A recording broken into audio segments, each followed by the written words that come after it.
1 degree outside insights, the deep dive into meteorology. I'm meteorologist Matt Noyes, recording this on Christmas Eve day. It will also be your insights for Christmas Day. Merry Christmas to everybody who is celebrating. All right, here's what's going on around the country. These are not obviously current airport delays because you could be watching this at any point over the next couple of days. Just a reminder, we have airport delays updating in real time on our stream. How do you get to the stream? Top of the app, home screen. How do you get your 14-day, your hourly forecast, or track the radar no matter where you're traveling in the country? Our app, totally free, App Store, Google Play, search 1 degree outside weather. And as for that stream, it's not only at the app home screen, but online or on your smart TV as well. New England's first and only weather network. All right, coming up in our Insights video right now, we're talking about some ambient snow showers on Christmas Day in northern New England. Some Friday night snow that's strongest in southwestern New England, but the farther north and east you go, there still will be some. We'll look at that. Sunday, a mix arrives later on in the day and at night, and then a cold shot going to be in here as we get into early next week as well. There's also a cold shot that comes in on Christmas night. We're going to look at that. Snow going into Christmas Eve day. We picked up 16, 17 inches of snow under the Norlund Trough, that little narrow band of snow that ended up sweeping all the way down the coastline by the time it was done on Christmas Eve day. Just a reminder, as we add more snow to the North Country, snowsports.onedegreeoutside.com. Danielle and I put a lot of time and love into the winter sports discussions we put on here for our 1 degree outside enthusiast members and daily maps as well. Speaking of the daily maps, let's take it the next few days here. We'll start out on the national scale and then get local to New England. You can see across much of the country, things are pretty quiet on Christmas Day. There will be some rain and snow in the high terrain of the western United States. Remember all that talk that was going on about, oh, it's going to be a warm Christmas, right? But we told you, not here in New England, right? We saw even in pattern predictions, jet stream just didn't favor it. Well, there you go. We've still got the cool air. Actually, a lot of the northern tier of the United States still has the cool air in place.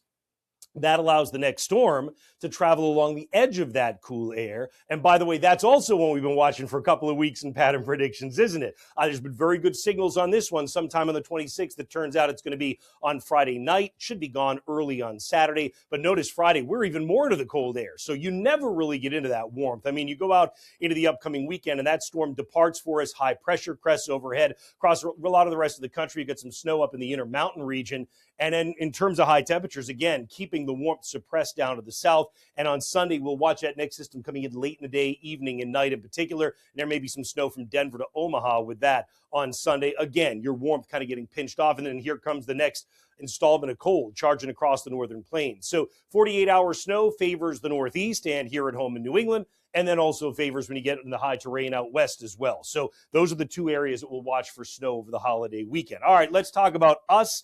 The snow showers on Christmas Day. You can see the timestamp in the upper left. Again, you'll be able to track this with the radar in our app, but nonetheless, you've got snow showers in the mountains through at least the first half to 2/3 of the day. Then it quiets down by 6 p.m. Not a whole lot going on, but the wind is going to start to kick up in the evening on Christmas. We're going to take a look at that here in just a minute. And then by the time we get to Friday, nothing to worry about in terms of anything falling from the sky until you get to the nighttime. So total amount of snow on Christmas Day, it's a coating to an inch for the areas that are in gray. The white indicates 1 to 2 inches, in 2 to 4 when you get some of the higher terrain or some of the far north country, eastern and northern Maine, running up the northern end of the Maine Turnpike as well.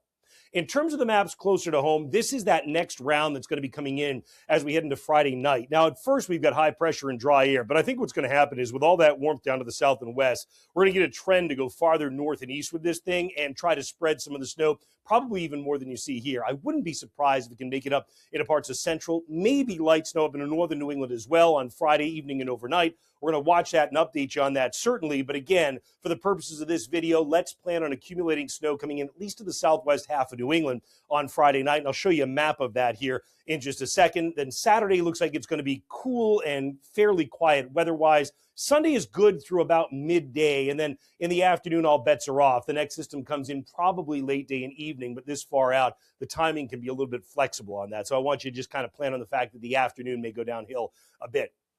High temperatures on Christmas Day running about 40. That's not bad, but watch this. The wind isn't bad a lot of the morning and midday. Then as you start to get to the evening, the gusts are going 30, 35. Watch this. That's at 5. By the time we get after dinner time and after dark, now your gusts are going 35 to 40. This is a cold wind that comes in. It's a reinforcing shot of cold, and as it comes in, you can bet it will create a wind chill. So overnight lows on Christmas night below zero in the north without the wind chill. You figure in that wind that'll be gusting, and now you've got a sub-zero wind chill basically all the way down to the MA Pike on Christmas night. So just keep in mind, if you're doing some traveling, be bundled up for that wind to really start to bite in the evening on Christmas. By the day after Christmas, temperatures real chilly, teens north and running in the 20s south. The wind starts to throttle back a little bit, but you still do have a wind chill, single digits and teens across a lot of New England for us during the day Friday. Friday night, cold enough to get that next round of precipitation to be snow. The question is just going to be how much does the dry, cold air hold on? Again, my guess is, given the abundance of warmth to the south and west, we will be able to get the accumulating snow to come into a decent portion of New England. So although it's early on this Christmas Eve recording, and certainly going to update this with the Friday insights for you as well, I think your best chance of 4 inches plus is in this deepest blue, and then the amounts will be less the farther north and east that you go. There may be a much sharper cutoff to this depending on how strong that dry air holds, and of course we'll keep you posted on that. By the time we get to Saturday, I think a lot of it's done very early in the day, probably in the first few hours after sunrise.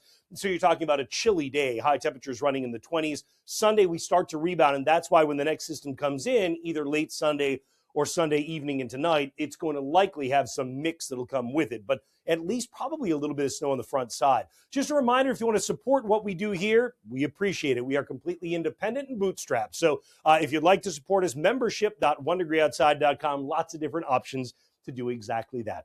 Hope you have an absolutely wonderful holiday. Danielle and I both are so grateful to each and every one of you, whether you just watch these videos on a regular basis, whether you have the app and use it all the time, or whether you're one of our members. Have a wonderful holiday.